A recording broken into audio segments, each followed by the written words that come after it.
우리가 기도할 때 하나님께서 어떻게 크고 은밀한 일을 행하시는지 함께 나눌 수 있는 은혜를 허락해 주신 하나님께 진심으로 감사드립니다. 아멘. 오늘은 김일성이 적과 통일을 위해 남한을 침범하여 한민족 국민들을 죽인 동족의 아픔이 있는 6.25 전쟁의 날입니다. 특별히 제가 한 주간 동안 제 말씀 준비를 하면서 굉장히 마음이 무거웠던 것 같아요. 평상시에 생각했던 6.25와 오늘 특별히 이제 73년 전, 13년 6월 20일 그날도 똑같은 거룩한 주일 기록이었습니다. 그러니까 특별히 이제 굉장히 이제 마음이 아팠고요. 또 사탄의 견고한진이 어떻게 하나님을 대적하고 있는지, 그리고 그 사탄에게 잡힌 저 북한 백성들이 어떻게 고통 중에 살고 있는지 또 이제 깨달으면서 말씀 준비를 했던 것 같아요. 1950년 6월 25일에 일어났던 6.25 전쟁은 그때 새벽 4시였거든요. 그러니까 저희도 이제 북한 땅에서 다 그렇게 체내를 당했고 우리 남한 분들도 알고 있잖아요. 그때 북한군이 폭풍 224라는 치밀한 사전 계획 몇 년 동안 준비를 했어요. 김일성은 이 남한을 적화로 만들기 위해서 굉장히 치밀한 작전을 했고 적부리스로 수임받는 저 중국과 러시아 이제 군과 합동해서 이 대한민국을 침범했습니다. 그때 대한민국은 뭐 했을까요? 주일 예배를 위해서 많은 분들이 기도를 하고 있는 그 시간이었어요. 특별히 제가 이 날을 생각하면서 거룩한 주일에 김일성이 그 잔인한 행동을 생각하면서 창세기로 돌아가서 가인과 아벨의 제사였습니다. 가인이 자기 친동생을 죽였잖아요. 예배 때문에. 김일성이 자기 친민족을 한 민족을 예배를 드려야 되는 그 거룩한 주일날을 하나님께 대적해서 하나님의 백성들 예배 드리고 있는 하나님의 백성들을 무고하게 죽인 거예요. 그래서 저는 이 날을 생각하면서 굉장히 하나님 앞에 많이 저 북한 땅에서 저지른 그 만행을 품고 제가 많이 하나님 앞에 특별히 이제 회개 기도를 많이 했던 것 같아요. 왜냐면 지금도 저 북한 땅에는 하나님을 대적하고 있는 김씨가 업상승배의 견고한 진이 세워져 있고 오늘도 여전히 김일성과 김정일과 김정일이 공포 정치와 살인 정치에 연이어서 3천만 명이라는 하나님 백성들이 영혼육에 강도당하고 도둑질당해서 북한이라는 거대한 감옥에 갇혀서 하나님 대적하고 있는 그 제약을 제가 많이 회개했습니다. 그리고 특별히 우리 옥토학교의 식구들은 이 주일날이면 항상 우리 가족들 품고 회개 기도를 먼저 해요. 지금 우리 가족들은 모르고 이제 하나님 대적하고 있지만 하나님 깨닫게 하여 주시옵소서. 우리 가족들이 죄를 내가 회개합니다.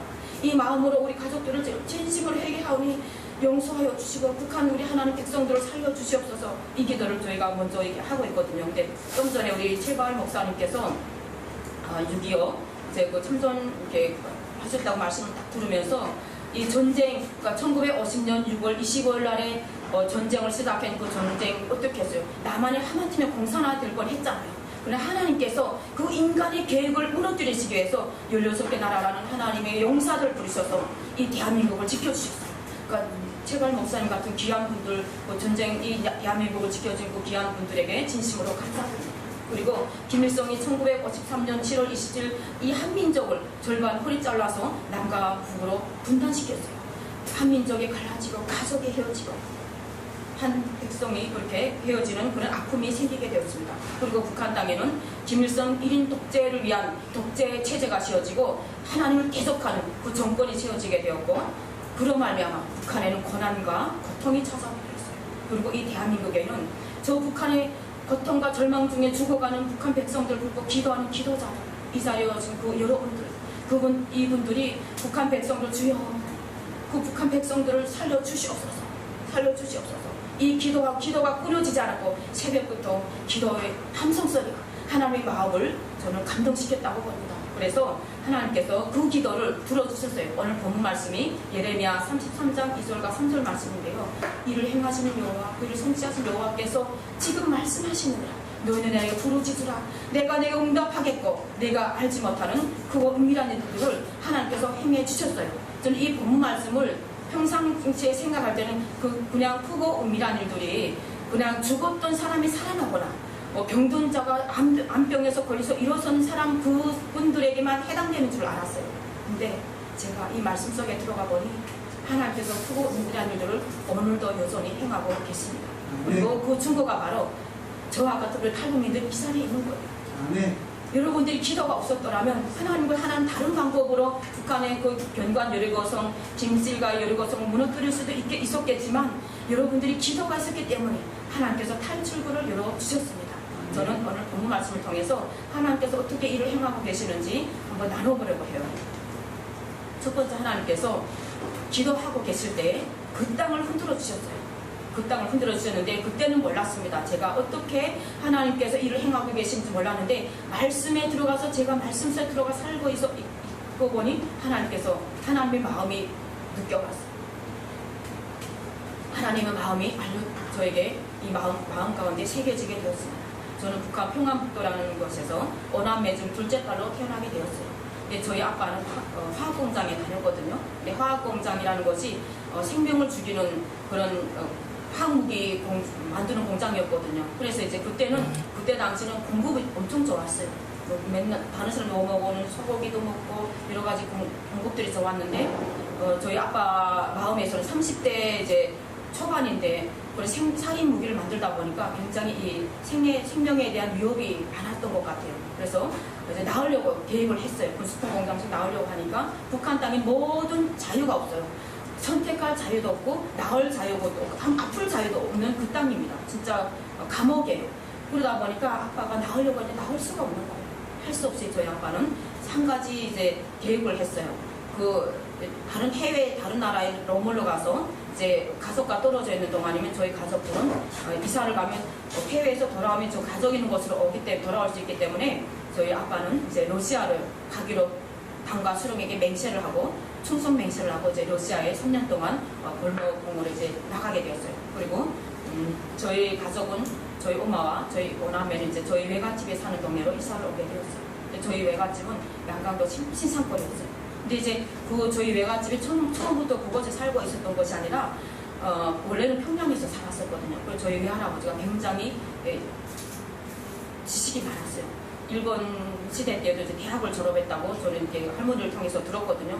그리고 그때 당시 평양 김일성이 이제 전쟁을 다 53년 이후에 인테리랑 지식인들 다 추방을 했는데 그때 당시 지식인들 본인 다 예수님 믿는 사람들이었어요. 그리고 저희 외할아버지도 남자는교회 다녔다고 제가 이제 들었거든요. 그리고 이제 그렇게 평양에서 통신국장, 그러니까 여기를 말하면 SK 통신사 굉장히 그런 인재였어요. 그래서 평양에서 국장으로 있던 할아버지가 김일성의 1950년대 이제 기독교인 핍박과 탄압과 추방으로 인해서 양강도라는 신신어지에 상간어지에 추방을 당하게 되었습니다. 그리고 저는 저희 엄마랑 이사 가서 할아버지는 집에 굉장히 자주 놀러 다녔어요. 제가 워낙 이제 노인애들 제가 많이 사랑하고 존경하는데 저희 할아버지도 굉장히 존경했어요. 그리고 저희 할아버지 이제 되게 올 때 소나무라는 TV, 흑백 TV를 가지고 이제 왔었거든요. 근데 그 TV는 보통 주중에는 저녁부터 TV를 하는데 주일날이면 빨간 주일날이면 아침부터 오전부터 TV를 하고 있어요. TV가 나와요. 물론 김일성, 김정일 세뇌교육 TV지만 그래도 유독 이제 볼 수 있는 날이 이제 주일날인 빨간 날인데 일요일 날에 TV를 보려고 가면 저희 할아버지가 항상 그랬어요. 야, 널 집에 가서 놀다가 오후에 오라고. 그리고 회의를 한다고 했어요. 근데 이제 저희 할아버지 집에 한 4km, 심리에서 한 20리 정도에서 한 2시간씩, 1시간씩 걸어서 오시는 분들이 계셨어요. 그분들이 모여서 회의를 한다고 했는데 그때는 제가 무슨 회의인지 몰랐었거든요. 근데 이제 그러면서 제가 항상 불만이 있었어요. 아니 주중에도 수요 강연회도 있고 목요일날도 회의 있고 토요일도 회의 있고 하는데 아니 일요일날까지 계속 회의를 한다고 제가 이제 불만이 많았었는데 무슨 회의를 하는지는 몰랐었어요. 그리고 제가 이제 할아버지 오라니까 집에 갔다 오라 오해 오라니까 항상 그렇게 할 수밖에 없었어요. 그러던 중에 한 번은 이제 할아버지의 심부름을 하게 되는데 저희 외갓집에 보면 이렇게 장롱이 몇 개 있는데 거기에 이제 할아버지의 그 비밀 계획장이 있었어요. 저를 보고 한 번은 심부름을 시키는 거예요. 저희 외갓집 댁에 꿀벌 이제 있었는데 그 꿀벌 키우는 그 약이 그렇게 거기에 넘짝 있다고 저를 보고 야, 그 열쇠를 열고 거기서 꺼내오라고 그러는 거예요. 그래서 이제 열쇠 할아버지 개를 딱 열었는데 조금씩 차곡차곡 되어져 있는 그 이제 밑에 이제 누런 책이 몇 개 있는 거예요. 그래서 이게 무슨 책이가 봤는데 그때 당시 80년대 중반 그때 이제 굉장히 중국이랑 원래 밀수를 하는 분들 중에서 걸동을 많이 밀수를 했어요. 그리고 옛날 책, 옛날 그 도자기 이런 것들 밀수를 하고 있는데 제가 딱 보기에도 누런 책이니까 아 이거 벌떡이네. 이거 하나 훔쳐서 하나 팔아야 되겠다고 생각하고 있는 중에 이제 어느 걸 훔칠까 하고 생각 고르는 중에 할아버지가 소리를 지르고 빨리 가셨다고. 그래서 딱 듣고 이제 할아버지 신부름 했어요. 계속 이 머릿속에는 그 벌덩이 계속 생각나는 거. 벌덩책이 무슨 책일까 무슨 책일까. 나중에 제가 남한에 와서 이제 북한 사역을 하시는 한 목사님 통해서 스크린에 이제 딱 이제 보여주시는데 자기가 북한의 사역을 내지 사역을 하면서 그분들이 너무 소중하게 여기고 있는 성경책이 있는데 보물인데 그것을 감히 달라는 말을 못하고 사진을 딱 찍어 왔는데 그 책을 본 순간 깜짝 놀랐어요. 제가 이제 그때 백석대학교 다니고 있을 때거든요. 그래서 그게 성경책인 거예요. 그러니까 한자로 번역 옛날 이제 조선말로 번역된 한글이었는데 누런 책이 이렇게 딱 집혀져 있는 그 책, 제가 할아버지 교회에서 봤던 그 책인 거예요. 그래서 그때 이제 너무 깜짝 놀랐어요.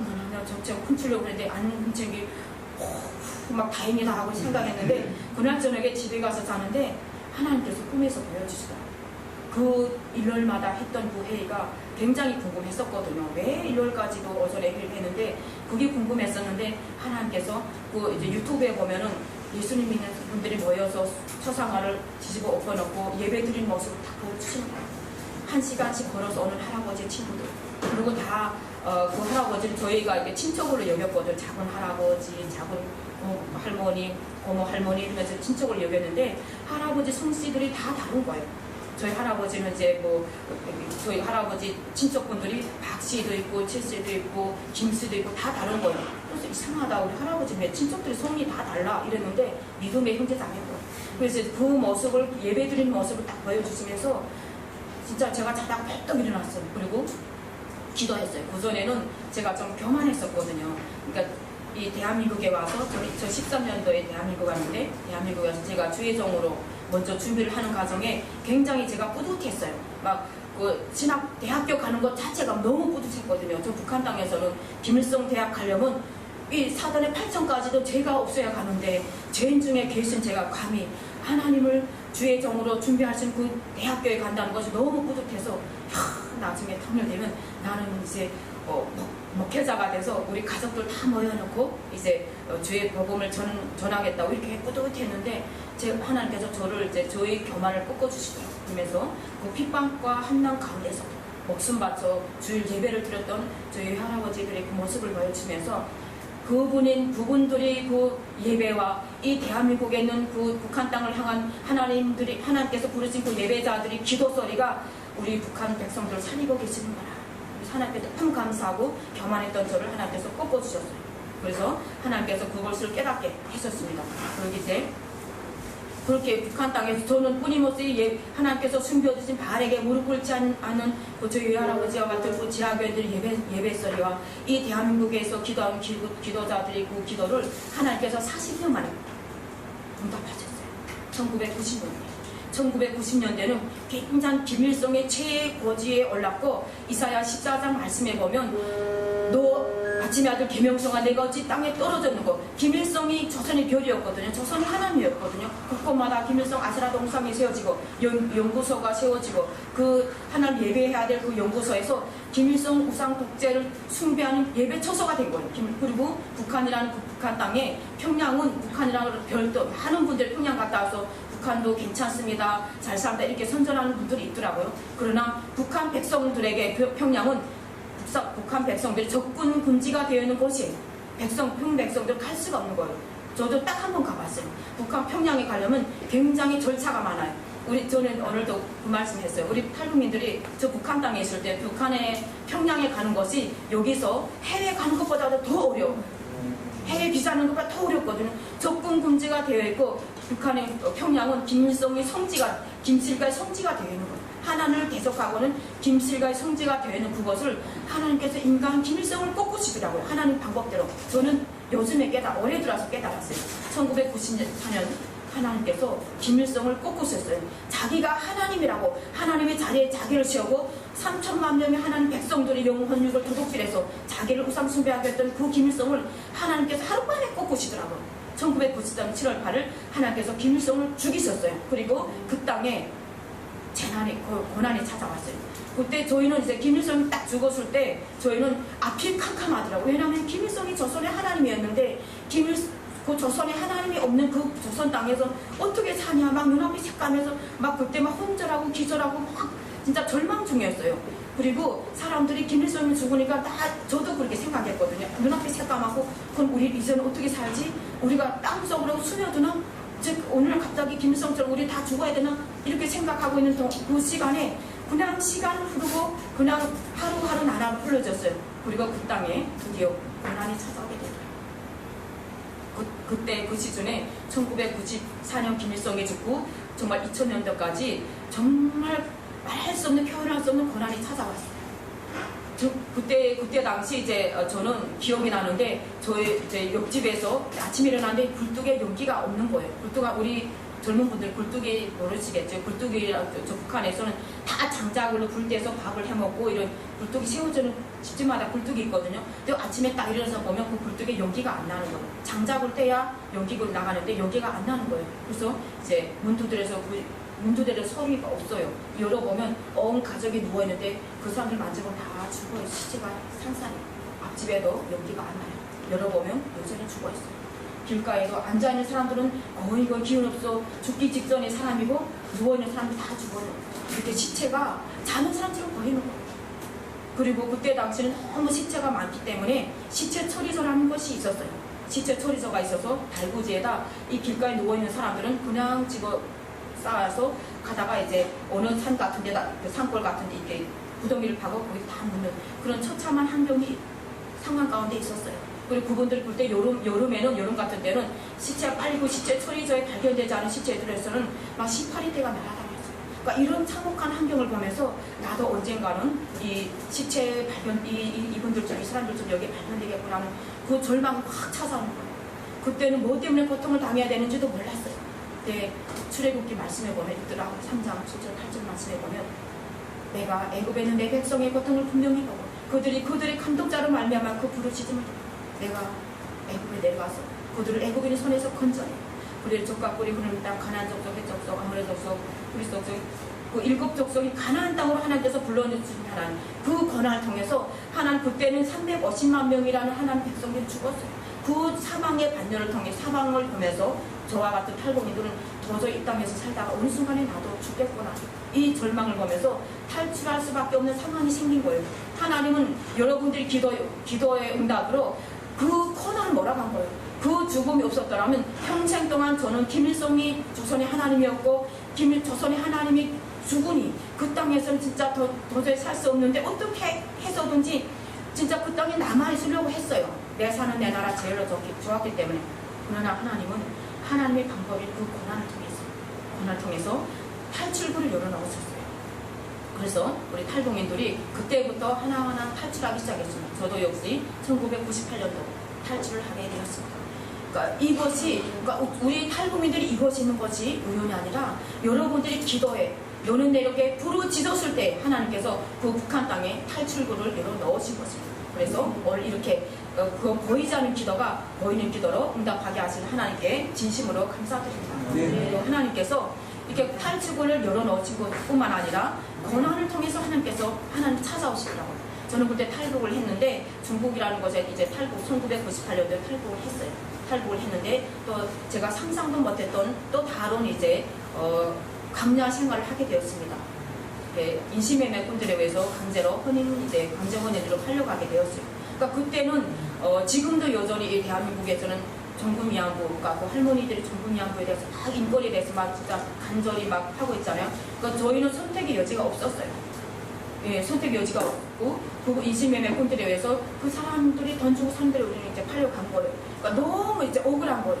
사람이 세상에 태어나서 정말 마음이 없는 사람과 한 집에서 살아야 되고, 한 입을 덮어야 되고, 이 산다는 것이 한번 진짜 너무 힘들더라고요. 그래서 이제 술이 아니면 살 수가 없었어요. 그리고 그때 당시 이제 제가 사는 중국 마을에는 너무 산골이다 보니까 선교사도 없었고 교회도 없었고 병원도 없고 유치원도 없는 그런 심신 산골이었어요. 그러다 보니까 이제 맨날 이제 술에 파묻혀서 이제 맨정신으로 살 수가 없었기 때문에, 맨정신으로 잘 수가 없었기 때문에 술, 알코올과 또 이제 또 다른 또 도박에 이제 쫄러 살았어요. 그러던 중에 우연히 이제 한국에 아날로그 TV가 딱 들어오게 되더라고요, 시골에. 그리고 아날로그 TV를 딱 보면서 저희가 북한 땅에서 알았던 남한에 대한 완전히 시스템이 확 바뀌게 되었어요. 북한에서 남조선 하면 정말 배려도당이라고 하고, 이렇게 선량한 여러분들을 악마로 우리는 세대교육을 당했었거든요. 그런데 저희가 TV에서 딱 보는 그 대한민국 너무도 부드럽고 너무도 깨끗하고 너무도 이제 언어가 막 부드러운 거예요. 악마의 언어가 아니라 굉장히 친절하고 굉장히 부드러운 언어였어요. 계속 이제 그 TV를 보다 보니까, 멍해서 TV만 보다 보니까 가고 싶더라고요. 그리고 이제 저도 여성으로 태어났는데 강제 복성, 강제 이제 혼인으로 그렇게 마음이 없는 사람하고 살았는데, 저분들은 아니 남자들한테 큰 소리 빵빵 치고 막 싸대기 올려치고 막 가방 다 들어주고 애기를 안고 업고 다니고 이런 걸 보면서 굉장히 부럽더라고요. 나도 저렇게 막 살고 싶은데 나는 뭔 죄를, 그때는 예수를 모르니까 뭔 죄를 받아서 내가 이렇게 진짜 불안과 공포 속에 이렇게 억울하게 살아야 되지, 이렇게 막 그렇게 막 절망 중에 있으면서 한편으로는 막 한국에 남한에 가고 싶더라고요. 그래서 이제 막 한국 가야 되는데 어떻게 하면 갈 수 있지 이제 간절히 바랬는데 하나님께서 그걸 들으셨어요. 그리고 이제 연결이 되었어요. 근데 첫 번째는 실패했어요. 첫 번째는 이제 정말 나중에 이제 딱 알고 봤더니 고난이 저에게 축복이었거든요. 근데 그때 당시 예수를 모르는 상태에서 제가 남한으로 가시면 정말 저는 또 이제 두 번째 이제 가인이 됐을지도 몰라요. 근데 하나님께서 통로를 딱 연결해 주셨는데, 이제 어떤 한 할아버지 연락을 받고 저 남조선에 가자 그랬어요. 어떻게 알았을까? 어디까지 나와? 그래가지고 이제 약속 장소 딱 갔는데 충격적인 사건이 생겼어요. 저를 이제 마중난 그분은 진짜 남한으로 인도하는 그 그룹가 아니라 중국 용변에 신흥파출소 사람이었어요. 사복을 하는 파출소 사람이 딱 나왔는데 저를 보고 나랑 같이 가교 이러는 거예요. 어디로 가면 같이 가요 했더니 딱 신분증 딱 보여주는데 이제 공항국 신분증이고, 그다음 거기서 막 눈앞이 새까만 거예요. 차라리 안 나왔더라면 잡히지도 않았을 텐데 내가 왜 나와가지고 제발 난 북한만에서 보내지 마시고 막 울면서 제가 그랬어요. 북한에 가면, 왜냐면 저도 이제 가족 부모 형제가 있기 때문에 제가 중국에서 북성당에서 가면은 우리 형제들한테 이제 정말 이렇게 안 좋은 일이 생기기 때문에 제발 북한만 이제 보내지 마라 제가 막 싹싹 빌었어요. 그런데도 그분이 하는 말이 그러더라고요. 그러게 왜 어슷소리 집구석에 콕 베개 있지 못하고 남조선으로 간다고 해가지고 이 봉변을 당하느라고 부르는 거예요. 그러니까 이미 이분은 딱 저를 이제 신고를 하고 포상금 받는 신고자였어요. 그리고 저는 이제 거기에 얼마에 걸려서 정말 상상하기도 끔찍했던 북한을 강제 북송 당했어요. 98년도 제가 북한 탈북을 했고 2004년도 제가 이제 강제 북송을 당하게 되었습니다. 그리고 강제 북송 당해서 저는 그때 그 강제 북송 당하기 전에는 중국에서 살면서도 완전히 저 애굽했던 이스라엘 백성들이 광야 생활을 할 때 맨날 애굽에선 이랬는데 이것처럼 저도 똑같았어요. 중국에서 그 6년 동안이란 삶을 살면서도 자기네는 진짜 못 살았다면서, 아이고 힘들었다면서 많이 먹어 이렇게 하면 누가 그러던가고 아니라고. 우리는 미제와 남조선 기레더당국 때문에 지금 경제봉쇄를 당해서 그렇지 우리 김정일 장군님은 막 이러면서 제가 계속 김정일 장군님은 이랬어요. 그러던 저를 하나님께서 거기서 다 뒤집어지게 하시더라고요. 그 강제 북송 당했는데 이제 많은 분들이 아마 아실 거예요. 그 고문이 다 알몸으로 이제 다 알몸 검사를 하고 이제 다 이렇게 빽빽이 앉혀놓고 저희에게 주는 것이 썩은 악취가 나는 그 죽물이었어요. 그 죽물을 딱 먹었는데 그 먹자마자 이제 배에서 소동이 일어나요. 그러니까 저는 이제 그게 너무 궁금해서 도대체 뭐길래 이렇게 썩은 악취가 나는지 궁금했었는데, 여기 남한에 와서 저랑 같이 이제 잡혔던, 저희는 이제 그 통창이라고 하거든. 감옥에 잡힌 통창들도 만났는데 그 통창들 보고 물어봤어요. 야, 우리 그때 원성보육소 먹었던 그 썩은 냄새 나는 거 그게 뭐예요? 했더니 그게 저 북한에서는 이 소주를 꽂는 게 옥수수 가루를 다 죽으로 써가지고 다 삭혀서 하는 그 썩은 거 있잖아요. 다 삭혔기 때문에 썩은 냄새 나거든요. 그리고 그 알코올을 다 꽂고 난 그 찌꺼기. 근데 그것은 그 찌꺼기는 짐승도 못 먹여요. 짐승도 먹고 이 배에 다 싸가가지고 배에 다 빵꾸 난대요. 그 짐승도 안 먹는 것을 저에게 먹이는 거예요. 그러니까 그것을 이제 먹다 보니까 이제 저는 이제 위에서 막 소동이 일어났어요. 쫙쫙 설사를 하는데 물처럼 막 물설사를 했어요. 그러다가 한 3일 만에 항문이 쫙 열리면서 제가 정신을 또 쓰러졌어요. 정신을 또 쓰러졌는데 몇 시간 동안 하루 종일 저를 그렇게 방치를 시켰더라고 벌써. 그리고 이제 그 다음 날이면, 그러니까 저 북한 보위부나 감옥에서는 그날까지는 가만둬요. 이제 이렇게 정신을 잃어도. 그리고 그 다음 날이면 죽은 사람으로 취급하고 다 돌돌돌 말아서 이제 시체더미에 가져가거든요. 근데 제가 그 하루 종일 방치되었던 제가 밤중에, 깊은 한밤중에 겨우 이제 정신을 차린 거예요. 그래서 눈을 뜨는데 이제 옆에서 다른 분들이 막 놀라는 거예요. 어머머머, 살았다. 어머야, 살았네. 살았다. 막 이렇게 수근수근 하니까 거의 뭐 직원이 막 소리를 지르는 거예요. 야, 너네 왜 그렇게 수근거려? 막 이렇게 소리를 지르니까 거기서 어떤 분이 이렇게 손 팍 들더니 이제 새벽에 죽었던 얘가 살았습니다. 새벽에 이제, 그러니까 제가 새벽에 쓰러졌다가 하루 종일 방치돼서 이제 밤중에 이제 제가 이제 정신을 차렸어요. 그랬는데 충격적인 소식이 되게 딱 들려지는 거예요. 그러는 거 단 한마디. 뭐라고? 야, 그 쌍국 개가, 이게 좀 저기 다 들리죠? 그대로 제가 할게요. 뭐라고? 그 쌍국 개가 나? 살았다고? 야, 그가 난 그 명득이네. 되지도 않았다고? 그러니까 그 말 딱 듣는 순간에 이게 마음이 확 닫혀지는. 6년 동안 정말 타국에서도 내 사는 내 나라, 김정일 장군님, 저 조선민주주의인민공화국을 마음에 품고 살았는데, 제가 여기 이곳에 다시 국정대에 와서 살아있는 것 자체가 이 사람들한테 저주인 거예요. 그 저주의 소리를 딱 들으면서 이렇게 잔인한 이 조선민주주의인민공화국을 세상에 알리자고 내가 죽을 권리도 없네. 난 살아야 되겠다. 어떡하나 살아서 이 나라를 내가 세상에 알려야 되겠다는 그런 마음이 이제 딱 생기는 거예요. 그 세대교육 당했던 그 진실과에 대한 그 마음이 저에게 딱 숨겨지더라고요. 그리고 이제 저는 거기서 겨우 살아나다 보니까 최악의 영양실조 상태였어요. 서 있기조차도 힘들었어요. 그러던 이제 저희가 다 이제 끌려서 청진특별소라는 곳에 끌려갔어요. 그리고 청진특별소는 정말 굉장히 작아요. 한 2, 3평 되나마나 5, 6명이 앉아도 꽉 차는 그런 한 허실에 32명이 이제, 그때는 굉장히 많은 분들이 강제 북송을 당했기 때문에 많았었거든, 인원이. 32명 꽉 박아여니까 막 제대로 눕지도 못해요. 사람 위에 사람 막 겹쳐야 되고, 지구대고 막 상대방이 막 발이 막 입에 들어와야 되고, 막 머리 타야 되고, 이런 상황 가운데서 훨씬 밤을 새야 돼요. 자야 되거든요. 근데 이제 밤에는 이와 비료기와 그 빈대 때문에 막 온몸이 뜯겨요. 진짜 피 빨아먹을 피도 없는 저희 살과 피를 다 뜯어먹는 뜯기는 그런 고통 속에서 살아야 되는데, 아침에 딱 일어나 보면 옆에 있는 사람이 이제 일어나는 거예요. 그래서 야, 빨리 일어나라 하면 죽은 거예요. 죽은 시체가 옆에서 있는 거예요. 그리고 막 또 한참 있으면 이제 와 하고 막 비명소리가 질려서 막 사람들이 나가 보면 복도에 이제 죽은 시체가 또 있는 거예요. 그러니까 그렇게 이제 시체가 막 밟히고 눕히고 막 길에 막 시체가 있었어요. 그러니까 그런 걸 보면서 저도 막 무섭더라고요. 그때는 무서웠어요.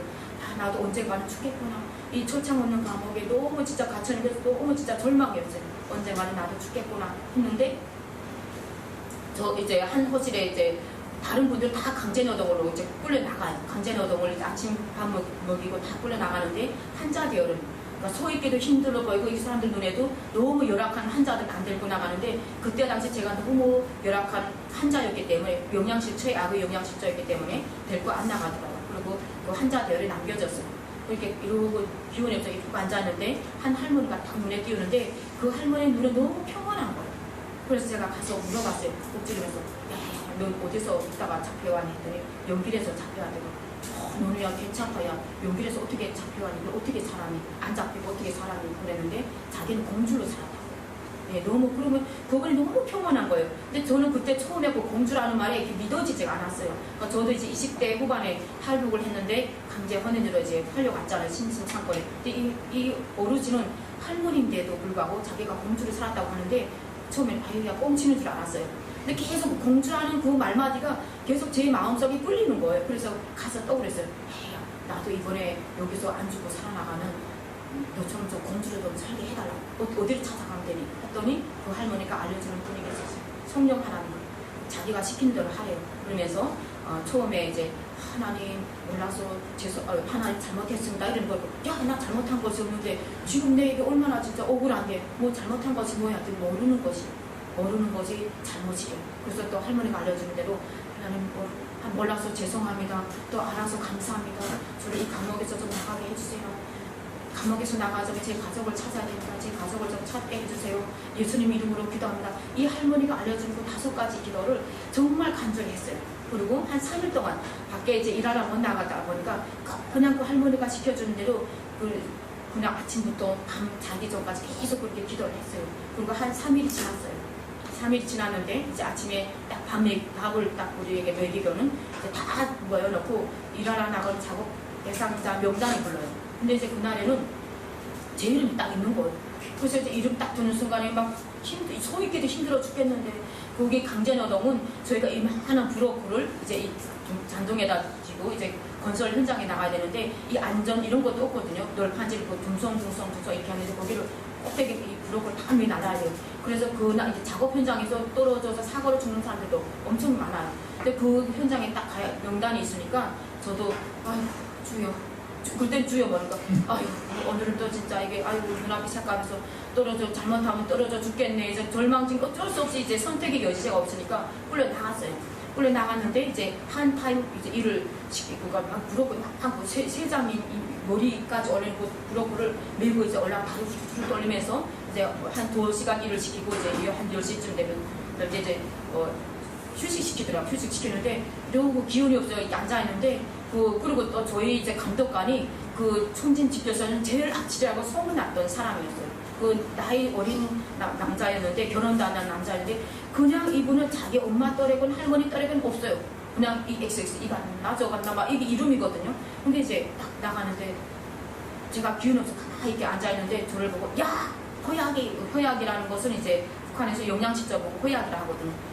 야 허약이. 근데 저는 이러고 앉아있는데 옆에서 탁 닥치는 거예요. 야 너를 부르지 않아. 딱 봤더니 이제 저를 부르는 거예요. 나와 하는 거예요. 그래서 막 또 섰어요. 예. 아무개 제가 여기에 섰습니다 했더니 이간나 너는 여기 친척이 없니? 이러는 거예요. 그래서 있습니다 했더니 어디 있니? 해가지고 저희 동생이 이제 그 총진에 살고 있었거든요. 저희 동생의 이름을 알려줬어요. 직업도 알려주고 그러니까 들어! 이간나 여기 친척이란 일단 친척이랑 있는 게 이 주제가 너무 열악하고 정말 딱 진짜 한 방에 쓰러지면 죽을 것 같으니까 진짜 하나님 때로는 그렇게 악한 자도 사용하시더라고요. 저는 하나님의 방법을 너무 진짜 이 말씀 속에 들어가면서 감사했어요. 시편 50편 15절 말씀 한나날에 나를 부르라. 내가 너를 건지리니 내가 나를 영화롭게 하리라. 그러니까 하나님께서 그 3일 동안 그 할머니가 알려준 성령 하나님 간절히 불렀더니 때로는 악한 자를 통해서 그렇게 기도응답을 주시더라고요. 그러니까 그렇게 이제 한 오전에 저희 이제 동생을 이름을 알려주고 그렇게 직업을 알려주고 들어가 해서 또 다시 일을 했어요. 그리고 점심에 이제 밥 먹고 다시 이제 작업하러 나갔는데 또 저를 야 허약이 또 부르는 거예요. 저를 딱 섰어요. 그랬더니 이건나 네 동생 찾았다 이러는 거예요. 그러니까 네 동생 있더라 하면서 이제 딱 그만 딱 드는 순간에 그 할머니가 알려준 그 예수님 이름으로 기도하라고 알려준 그 예수라는 사람 굉장해요. 그러니까 저는 이제 그때 당시는 모르니까 야 그 예수라는 사람이 영하네. 야, 그 예수 이름으로 기도를 했잖아. 예수님 이름으로 기도했는데 그 예수라는 사람이 내 동생을 찾아줬네.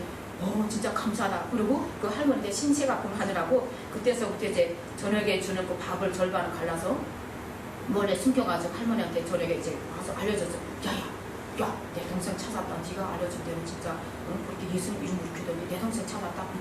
근데 이제 어디 출장 가는데 3일이 못한다. 그랬더니 그 할머니가 제 손을 다 가져다가 자기 머리에 올려놓으면서 감사합니다. 하나님한테 감사 기도를 드립니다. 그래서 너도 곧 나가겠네. 근데 너무 신기하게도 그 할머니는 그 북한 땅에 아무 친척이 없었어요. 가족이 없었어요. 아들이 하나밖에 없는 가족이 그 1990년대 그 미공국 권한한 건데 온 가족이 다 죽고 아들하고 며느리 죽고 이제 그 손자 5살짜리 손자를 데리고 꽃제비로 살다가 중국에 가서 중국에서 예수님 만나고 그 교회 신앙생활을 하다가 이제 북송당에 갔었거든요. 그 손자가 그때 15살 됐더라고. 10년 만에 이제 강제 북송됐으니까. 근데 할머니는 일 하나도 안 나가고 근데 항상 평안했어요. 그리고 그분이 제가 저는 이제 하나님께서 저희 동생을 찾아서 이제 뇌물 작전을 뽑아냈거든요. 한 2달 만에. 뇌물 작전을 뽑지 않았으면 저는 이미 그때 한국행으로 북송당했기 때문에 4년이라는 징역형이 딱 찍혔어요. 2004년도 그때는 너무 이렇게 한국행들이 많이 생기니까 탈북민들에게 딱 이제 그 반열이 있었어요. 그냥 일반적으로 답해온 거는 노동교야소에서 몇 개월 동안 훈련받고 다시 나올 수 있지만 한국행을 잡힌 사람들은 4년 징역형을 딱 지켰어요. 그러니까 저는 4년 징역형을 딱 지켰는데 하나님께서 저희 동생을 찾게 해주셔서 이제 2달 만에 나왔거든요. 근데 제가 나오기 전에 그 할머니가 먼저 나왔어요. 모범 출소로. 그러니까 창세기 45장 요셉이 감옥에 있을 때 하나님께서 함께 하심으로 그 형통케 하셨잖아요. 그 이제 저는 하나님 말씀을 딱 이제 말씀 속에 들어가면서 하나님이 일하심이 크고 은밀한 일들이 어떻게 일어나는지 하나님께서 그 땅에서 보게 하시더라고요. 그리고 그 할머니는 저보다도 먼저 나갔고 이제 저는 저희 동생을 통해서 하나님께서 그 감옥에서 풀려날 수 있는 그 통로를 열어주셨어요. 그 감옥에서 딱 나왔는데 6년 만에 그 북한 땅을 딱 바라봤는데 이제 앞이 캄캄하더라고요.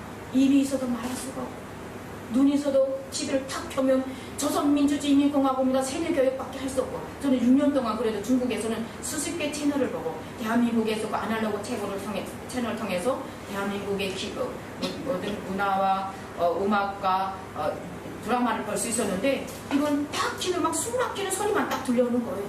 그리고 이미 제가 한번 그 어이구에서 저가 나는 돼지자란에 이슬을 딱 들었기 때문에 북한이란 그 땅이 막 감옥이더라고요. 감옥. 하루도 살 수 없었어요. 그래서 다시 이제 재탈북을 결심했어요. 그 장마당에 가서 지압을 딱 샀어요. 2봉지 사서 거기를 딱 듣고 이제 손에다 졌어요. 그리고 두만강 앞에서 이제 잡히면 죽어야지. 너무 고통스러웠기 때문에 그 북송당에서 감옥에서 생활이 죽기보다 더 고통스럽거든요. 그리고 이번에 잡히면 죽을 결심을 하고 딱 이제 손에다 담고 또 기도했어요. 하나님, 저를 이 두만강 무사히 건너게 해주세요. 제가 두만강 무사히 건너면 평생 동안 하나님께 충성할게요. 무사히 건너게 해주세요. 기도하면서 이제 딱 그 두만강에 발을 들어놨어요. 하나님께서 그 기도도 응답하여 주셨어요.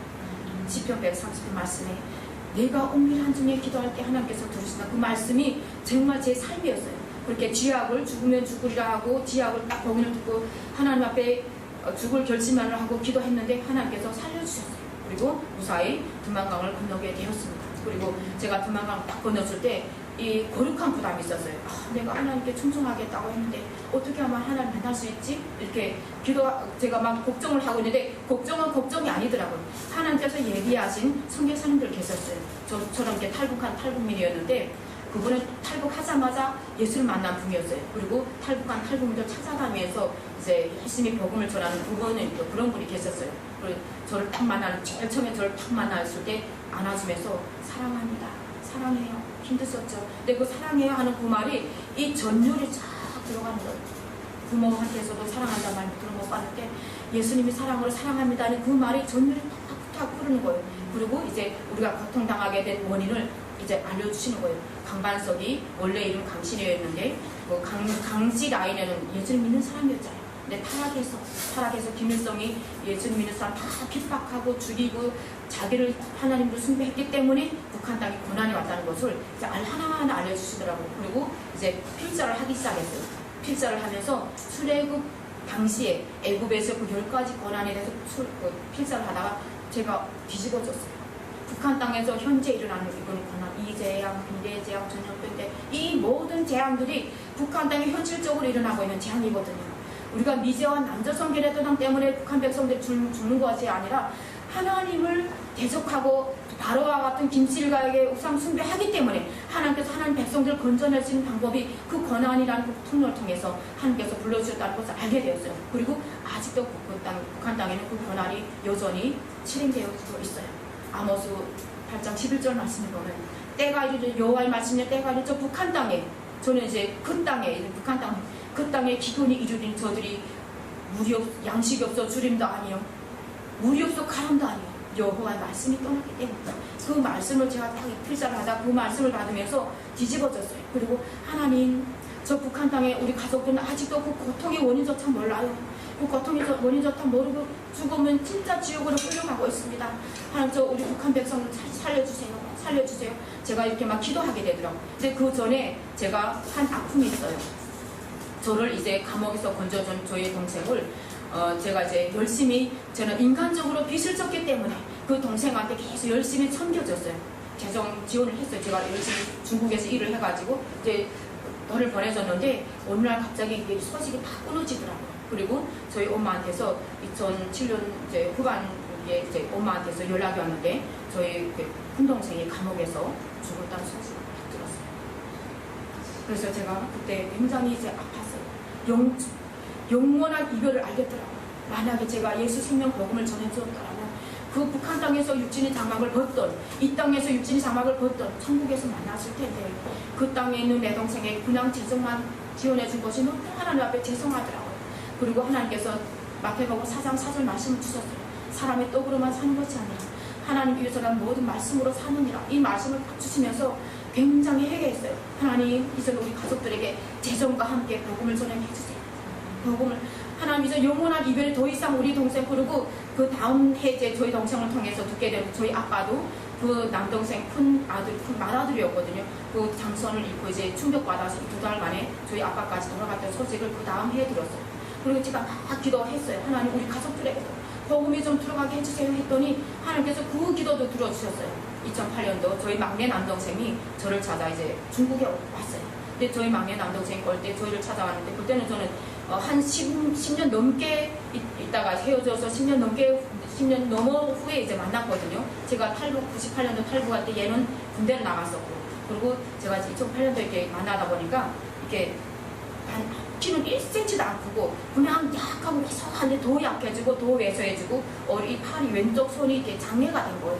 그래서 제가 너무 마음이 아파서 확 울었어요. 그러고 야, 니는 어떻게 10년 넘게 어쩌면 1cm도 크지 못하고 이게 뭐야? 그냥 까고 잡잡하게 부대는 거예요. 그리고 입이 막 장애인이 됐으니까 이 팔이 왜 이렇게 됐니 했더니 군대에서 사고를 당해서 이렇게 장애인이 된 거예요. 그래서 막 우는데 하나님이 그 말씀을 떠주셨어요. 사람이 떡으로만 사는 것이 아니라 하나님이 위해서 나는 모든 말씀으로 사느니라. 이 말씀을 주시면서 내가 너한테 가장 소중한 것을 선물로 줄게. 그랬더니 얘는 너무 좋아하는 거예요. 그러니까 들어올 때는 막 눈에 막 레이저 팍팍 나갔거든요. 막 목에. 그러면서 날 보고 너는 누나는 배부르고 하니까 부모 형제를 다 잊었지. 우리는 얼마나 내가 막 하고 너는 왜 이러니 했더니 누나는 잘 먹고 잘 사니까 몰랐지. 우리는 얼마나 고통 속에 살았지 몰랐지. 막 이러면서 하더니 제가 내가 소중한 복을 선물로 줄게 하고 너무 좋아하는 거예요. 그러던 게 그래서 제가 저에게 전도했던 그 저를 양육하는 선교사님에게 전화했어요. 언니 우리 막내 남동생이 왔는데 언니야 언니 내 동생을 좀 언니 좀 책임져줘. 예 부탁했거든요. 알았어 하는 게 그 다음날에 이제 차를 가지고 왔어요. 그래 저 동생한테 야 빨리 이분들 따라가라. 아니 범을 준다니 이 남도 막 여기까지 힘막 엑스엑스 하면서 나를 이 사람들한테 팔아먹는 거야. 아니야 범물이야 따라가. 한국말 하지 말고 따라가고 저는 뒤도 안 돌아보고 이제 왔어요. 그리고 이틀 동안 연락도 못했어요. 막 오겠다고 말리시고 얘가 막 굉장히 막 악했거든요. 막 이제 막 성격이 한석갈 했거든요. 그래서 이틀 동안 연락을 못하고 있다가 이제 좀 쯤쯤해졌겠지 하고 이틀 후에 딱 전화를 했어요. 언니 어떻게 힘들지? 미안해. 나 그동안 전화도 하도 전화하면 원래 오겠다고 난리 번질까봐 전화도 못했는데 언니 어떻게 얘가 애를 많이 먹여겠지? 그러니까 이제 충격적인 소식이었어. 야야 걱정 말아야. 얘가 지금 예수님 만나가지고 자기가 죄인 중에 계수라고 막 하루에 샤워를 막 두세 번씩 하고 있어 이러는 거예요. 어떻게 막 어떻게 저도 막 놀랐어요. 막 위로하시더라고. 어떻게 했더니 야야 처음에 한 3일이냐 죽다 살았어. 막 애를 막 이쪽 막 뛰쳐나가고 해서 막 겨우 붙잡아오고 저기 중국공안에 잡히면 북송당하잖아요. 하나가 잡아들고 했는데 한 3일 지나고 있으니까 얘가 좀 무수해 적응을 하더래요. 그러면서 이 손을 잡고 기도를 하면서 성경 통독을 시작했대요. 근데 하나님께서 이거 일주일 만에 이거 다 풀어 정상으로 회복시켜 주신 거예요. 그러면 얘가 자기 몇 년 동안 이 장애인을 살았는데 하나님께서 기도한 말씀 속에 들어가고 자 기도하면서 요한 아파에 하나님께서 자기를 치유해 주시고 하나님을 인격적으로 만난 거예요.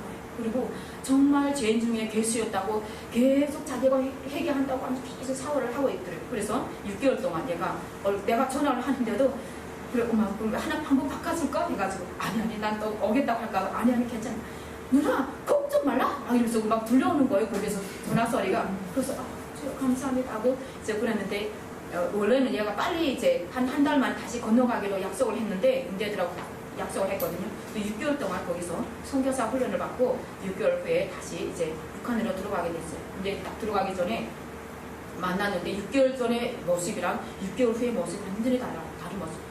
6개월 전에는 저를 막 욕하고 했는데 6개월 후에 얘 딱 들어가기 전에 제가 그랬거든요. 야야야, 이제 군대들도 다 이미 바뀌었을 수도 있는데 좀 다 약속을 하고 손을 뜯고 들어가라, 안전하게 들어가라 했더니 저에게 딱 그러는 거예요. 누나, 정신 있니? 오늘 밤이라도 예수님 오시면 엄마와 형님과 누나는 다 지옥 가는데 자기 혼자 천국 가려고 하는 거 봐라? 막 이러면서 예수님 함께 하는데 뭐가 걱정이야? 막 이러면 그러는 거예요. 그래서 엄마, 나 너보다 진짜 아이고 그래 아이고 그래 네가 믿음으로 행해라 막 하는데 누나, 난 누나가 걱정인데 절대 세상 속에 세상 따라가지 말고 하나님 살아계시는 거 알지? 알지? 기도를 쉬면 죽어. 얘는 진짜 성령 하나님 만났거든요. 그래서 기도를 쉬면 죽는 거 알지? 이러는 거예요. 아유 알지 아이고 고맙다 했더니 우리 그 양육했던 그 집사님에게 우리 누이를 좀 부탁합니다. 또 세상에 빠져서 또 하나님을 외면할까봐 저는 걱정이 됩니다 하는 거예요. 오히려 저를 걱정하는 거예요. 그러니까 나중된 자가 먼저 된 거예요. 그래서 내가 복음 들고 북한 땅에 들어갔어요. 그래서 하나님께서 고난을 통해서 저는 이제 로마서 8장 18절 말씀에 현재 고난이 장차 너에게 나타날 영광과 비교할 수 없다. 이 말씀을 그러니까 많은 분들은 고난이 있을 때 하나님 왜요 이렇게 의문을 들을 수 있겠지만 저는 고난을 통해서 하나님께서 저에게 찾아오셨고 고난을 통해서 저희 막내 동생에게 찾아오셨고 고난을 통해서 하나님께서 북한 백성들에게 찾아오셨기 때문에 고난을 통해 찾아오신 우리 하나님께 진심으로 감사드립니다. 그리고 여러분들 이 기도에 하나님께서 소명자를 부르고 계시더라고요. 제가 이렇게 그 땅에서 열심히 중국 땅에서 이제 성경 통독을 하고 저희 막내 남동생 북한을 다시 파송돼 들어가고 이제 열심히 신앙생활을 하고 있었는데 중국 공안이 서서히 이제 이렇게 좀 그런 게 잡는 그런 선교사들 막 잡는 그런 이제 운동이 있었어요. 그래서 저는 그 땅에서 이제 좀 머물기 힘들어서 하나님께 기도해서 하나님 제가 만약에 정말 자유롭게 예수를 만나서 주의정으로 준비할 수 있는 시간이 된다면 그 나라에 간다면 평생 주님 일을 할 수 있게 세상적인 직업을 택하지 않고 평생 주님 일을 하게 해주세요. 그렇게 기도했더니 하나님께서 또 통로를 열어주셨어요. 그리고 선교사님들과 많은 여러분들이 기도의 응답으로 하나님께서 대한민국으로 무사히 인도를 하셨습니다. 그래서 2013년도에 대한민국에 와서 제가 백석대학교 입학을 했어요. 그리고 백석대학교 다니다가 이제 여러 가지 조금 이제 재정적인 어려움 때문에 총신대학교 다 편입을 해서 이제 졸업을 하게 되었어요. 그리고 하나님께서 예비하신 또 주의 하나님께서 택하신 법에 같은 주의 성도들 이렇게 만남을 통해서 또 법학교를 개척해서 열심히 이제 주님 일을 하고 있습니다. 그러던 중에 제가 이제 서서히 저희 막내 동생이 이제 궁금해 난 거예요. 그때 당시 정말 첫사랑 예수님을 목숨 바쳐 진짜 예수님에게 충성하겠다고 그 믿음이 어떠는지 한 10년 정도 지나니까 서서히 이제 궁금한 거예요. 그래서 제가 길을 다니면서 그래서 하나님 우리 막내 동생 하나님 아들 지금 그 북한 땅에 저 공포 정치에 어떻게 신앙이 업데이트 됐습니까? 아니면 다운됐습니까? 이렇게 제가 좀 연결을 해주세요. 제가 좀 기도 소식을 좀 궁금합니다. 좀 소식을 알게 해주세요. 이렇게 기도했는데 하나님께서 기도응답 들어주셨어요. 근데 한편으로는 아프지만 하나님께 감사 응답을 주셨어요. 우리 막내 동생이 이제 정치범수에서 끌려갔다는 소식을 듣게 됐어요. 열심히 이제 예수 복음을 전하다가 이렇게 간첩 누명을 쓰고 이제 정치범수에서 끌려갔다는 소식을 듣고 저희 엄마, 그러니까 그때 당시 저희 막내 동생 파송대 갈 때 그랬거든요. 누나, 나 엄마 결혼 안 하고, 그러니까 사도마을처럼 결혼 안 하고, 엄마에게 복음을 전하고, 이제 누나에게 복음을 전하고, 이렇게 자기가 복음을 전한 일에만 힘쓰겠다 했어요. 그러다 보니까 저희 엄마랑 같이 이렇게 살았던 것 같아요. 그래서 막내 아들이 지방수행소 끌려가고, 그래서 엄마는 이제 저희 둘째 남동생에게 이렇게 같이 모셔갔다는 소식을 들었거든요. 그 소식을 딱 듣는 순간에 하나님 앞에 한편으로는 또 감사 고백이 다가더라. 바알에게 무릎 꿇지 아니한 칭찬을. 그리고 사도행전 20장 24절 말씀에 내가 달려갈 길과 주 예수께 받은 사명 하나님의 은혜의 복음을 증언하는 일을 마치라면 나의 생명조차 조금도 귀한 것으로 여기지 아니하라. 정치범 수용소에 갇힌 하나님의 그 신실한 아들 딸들의 그 마음이 확 느껴지면서 예전에 얘가 끌려가기 전에 정치범 수용소에는 하나님의 백성들이랑 저희 막내 남동생이 끌려갔을 때 하나님의 그 백성들이랑 다르더라고요. 마음이 정말 저희 막내 남동생과 같은 목숨 바쳐 순교당하면서도 복음을 지켜내고 있는 그 정치범 수용소에 갇힌 하나님의 백성들을 이렇게 마음에 품게 하십니다. 그리고 로마서 11장 3절 5절 말씀에 보면 주의 제단들을 헐어버렸고 예수 믿는 사람들 다 잡아 가두려는데 나만 홀로 남았는데 나도 죽일까 합니다 할 때 하나님께서 그랬잖아요. 무슨 소리 하냐? 바에게 무릎 꿇지 않은 7천이 그 땅에 남아있다. 지금도 오늘의 택하심을 받는 자들이 그 북한 땅에 있다는 하나님의 마음을 주시면서 그 정치범 수용소와 지금도 지하교회 목숨 바쳐 예배를 지켜내고는 저희 외할아버지와 같은 지하교회를 딱 품게 하시는 거예요. 그리고 그때부터 그분들 위해서 품고 기도하면서 그분들 섬길 수 있는 마음을 주시고, 그리고 이제 하나님께서 그러면서 제가 이제 우리 둘째 남동생에게 복음을 전해줬다는 그 마음을 품고 이제 계속 기도하던 중에 저희 언니하고 이제 21년 만에 헤어져 21년 만에 딱 이제 연락이 통한 거예요. 근데 그 저희 언니는 이제 저 북한 땅에 이동의 자유가 없기 때문에 막 자유롭게 다닐 수가 없어요. 저희 막내 남동생이 청진에 있었다면 청진이나 이런 다른 아무리 친척들 가깝게 해서도 뭐 중명서나 통행증 떼기 전에는 이제 뭐 누나네 집이나 이렇게 마음대로 다닐 수 없기 때문에 이제 좀 제한되었던 거가 하나님 마음이 저에게 그렇게 왔어요. 제한되어 있었던 것 같아요. 하나님께서 21년 만에 저희 언니랑 딱 연락할 수 있는 그 통로를 딱 열어주셨는데 또 그 말씀 주시는 거예요. 사람이 떡으로만 사는 것이 아니라 하나님 입에서 나는 모든 말씀으로 사느니라. 영적 기도를 시켜라. 이 마음을 딱 주시는 거예요. 근데 우리 북한 분들은 아시다시피 이 전화가 도청이 돼요. 그래서 전화를 한 길게 한 1분 이상 하면 찌찌찌 이런 소리가 들리거든요. 그래서 제가 그랬어요. 근데 저희 언니랑 이제 저랑 굉장히 가까웠거든요. 이제 탈북하기 전에 형부랑 같은 무역회사에서 일했기 때문에 궁금한 것들 너무 많았어요. 21년 동안 이제 헤어져 있었기 때문에. 그래서 제가 그래서 하나님 21년 만에 제가 그 언니랑 통화했는데 먼저 우리 언니 어떻게 살고 있는지 좀 다 소식 듣고 두 번째 제가 전하면 안 될까요? 그리고 이게 다 도청돼서 저 때문에 혹시라도 왜 어려움을 당하면 어떡하겠어요? 막 이렇게 했더니 하나님께서 탁 치시면서 그 21년을 위해서 너를 준비했는데 21년을 위해서 너를 준비했는데 그러면서 저희 큰동생의 이제 그 아픔을 또 생각나게 합니다. 큰동생과 저희 아빠 2달 만에 뇌출혈로 쓰러져서 그 해 아빠와 큰동생을 잃은 그 사고를 딱 생각나게 해주시면서 또 사람이 또 그러면 사는 것이 아니라 하나님께서는 모든 말씀을 사느니라 이 말씀을 주셨어요. 알겠습니다. 하나님 순종하겠습니다.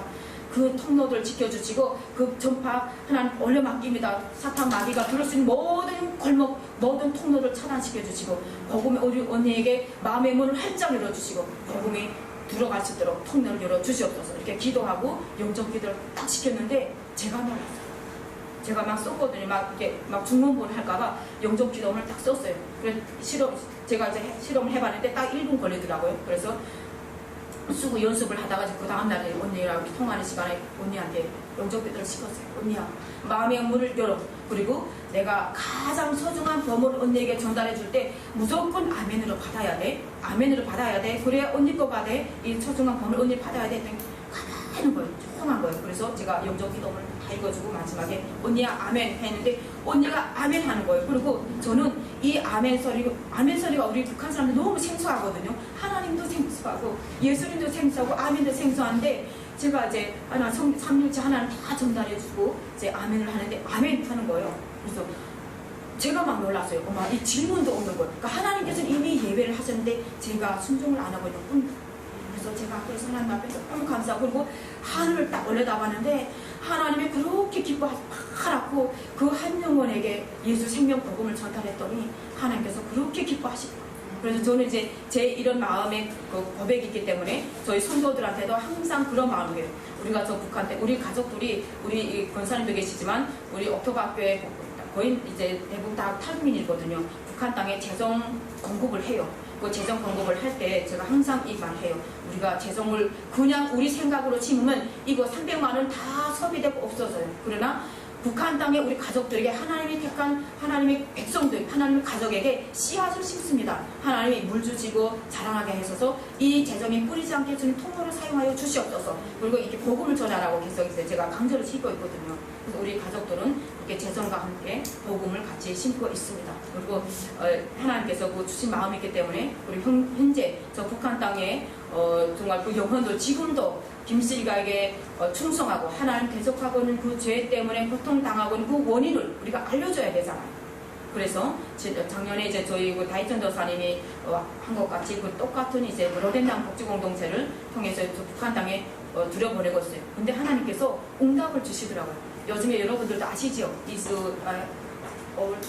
이 두 가족이 이렇게 배 타고 이렇게 건너는 분. 그러니까 하나님 방법이 40년 만에 통로를 열어주셨어요. 1994년도부터 권한행보 열어주시고 30년이 되니까 이제 멈추게 하시죠. 23년도.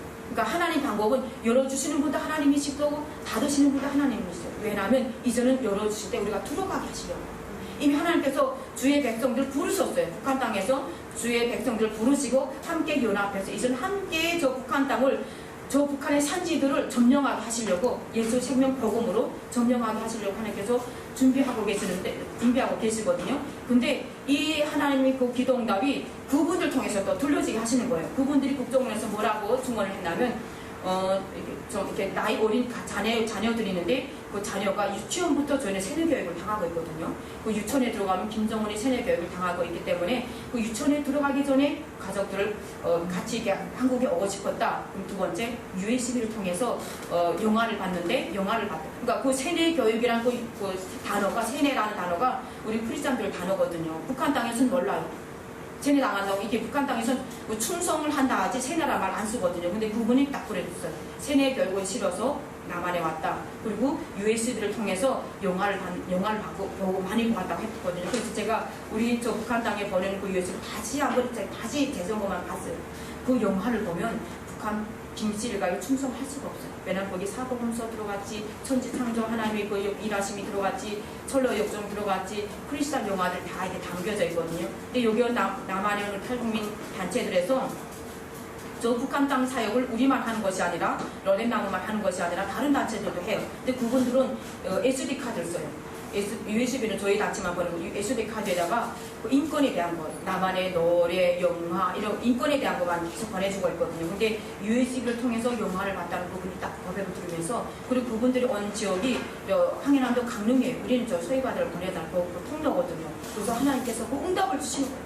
그러니까 더욱더 저희가 희망을 가지고 하나도 하나님 예수님 이름으로 보내는 것이 하나도 그냥 소실되는 것이 아니라 그대로 북한 백성들에게 전달되어 있는 것을 하나님께서 응답을 이렇게 주셨어요. 그래서 저희가 더욱더 힘을 내서 지금 보유를 하고 있습니다. 그리고 하나님께서 이제 올해는 특별히 1950년도 전쟁을 일으켰고, 김일성이 자기 야망을 세우기 위해서 전쟁 동족을 살해를 했고, 53년 7월 27일이면 이 한 백성을 절반 끊어놨어요. 근데 그 끊어놓은 지 딱 70년이 되잖아요. 다니엘서 9장 저 말씀에 보면 그 원년을 세어보니 70년이 때가 차면 하나님께서 이제 저 북한의 견고한 여리고성, 김실과 우상숭배 여리고성과 주체사상이라는 사이비 종교, 그 우상숭배성을 여리고성을 무너뜨려 주시고 이제 저와 여러분들과 함께 저 북한 땅을 정복해 주게 하실 줄로 믿습니다. 하나님께 우리 이 기도를 하기를 원합니다. 하나님, 하나님이 형상들인 북한 백성들의 영과 혼과 육을 다 도둑질해서 북한이라는 거대한 감옥에 가두고 수십 년 동안 살인과 협박으로 하나님을 대적하게 하고 김실가를 숭배하고 있는 저 북한 하나님, 저 사탄의 견고한 여리고성을 이제는 무너뜨려 주시옵소서. 그래서 저 북한 땅에 바알과 같은 김실가에게 무릎 꿇지 않은 7천을 남겨주시고 이 대한민국 아버지 나눔교회 아버지 기도하는 기도자들을 아버지 함께 연합해서 기도하게 하시니 이제는 그 기도 응답을 우리가 보게 하여 주시옵소서. 이 시간도 예수를 믿는다는 이유로 간청 누명을 쓰고 저 정치범 수용소 생체 실험 당하고 있는 하나님 백성들 아버지, 저들의 아버지 무거운 순교의 피가 북한 곳곳에 흘러들어가 에스겔 걸작의 마른 뼈와도 같은 북한 백성들을 살려내는 복음의 씨앗이 되게 하여 주시옵소서. 그를 위해서 우리가 기도하고 있사오니 하나님이 그 기도를 속히 응답하여 주시옵소서. 하나님 아버지 그 일을 이루어 주실 줄로 믿습니다. 이룩하여 주실 복음 통일의 주인 되실 예수